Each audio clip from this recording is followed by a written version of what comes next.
അടിയന്തരാവസ്ഥ പ്രഖ്യാപിച്ച ഉടനെ തന്നെ ഈ സംഘത്തിന് ഏറ്റവും അടുത്ത നടപടി എന്നുള്ള നിലയ്ക്ക് സംഘത്തിനെ നിരോധിക്കും എന്നുള്ള നിലയ്ക്ക് സംഘത്തിൻ്റെ അഖിലേന്ത്യാ നേതാക്കന്മാർക്ക് അല്ലെങ്കിൽ അഖിലേന്ത്യാ അധികാരിമാർക്ക് കൃത്യമായ ഒരു ധാരണയുണ്ടായിരുന്നു.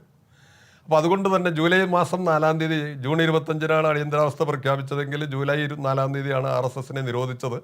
പക്ഷേ അതിന് മുൻപ് തന്നെ RSSൻ്റെ സംഘടനാ പ്രവർത്തനത്തിൻ്റെ ഘടനയനുസരിച്ച് ആരെല്ലാം പുറത്തുണ്ടാവണം എന്ന് തീരുമാനിച്ചു.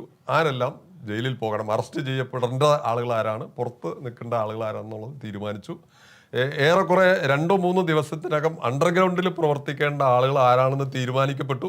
അവർ അണ്ടർഗ്രൗണ്ടിൽ അവരുടെ പ്രവർത്തനമായിട്ട് പോയി. അറസ്റ്റ് ചെയ്യപ്പെടാൻ നിൽക്കേണ്ട ആളുകൾ ആരാണെന്നുള്ള നിലയ്ക്ക് അവരെ തീരുമാനിച്ചതനുസരിച്ച് ഇപ്പോൾ കേരളത്തിലെ എടുത്തു പറയേണ്ട അന്നത്തെ സംഘത്തിൻ്റെ പ്രാന്ത കാര്യവാഹ് ശ്രീ TV അനന്തനായിരുന്നു. അഡ്വക്കേറ്റ് TV അനന്തൻ എറണാകുളത്തുള്ള ആളാണ്. അദ്ദേഹമാണ് പ്രാന്തക്കാര്യവാഹ്. പ്രാന്തക്കാര്യവാഹ് എന്ന് വെച്ചാൽ കേരളത്തെ സംസ്ഥാനത്തിൻ്റെ സെക്രട്ടറി. അദ്ദേഹം വീട്ടിൽ തന്നെ ഉണ്ടായിരുന്നു.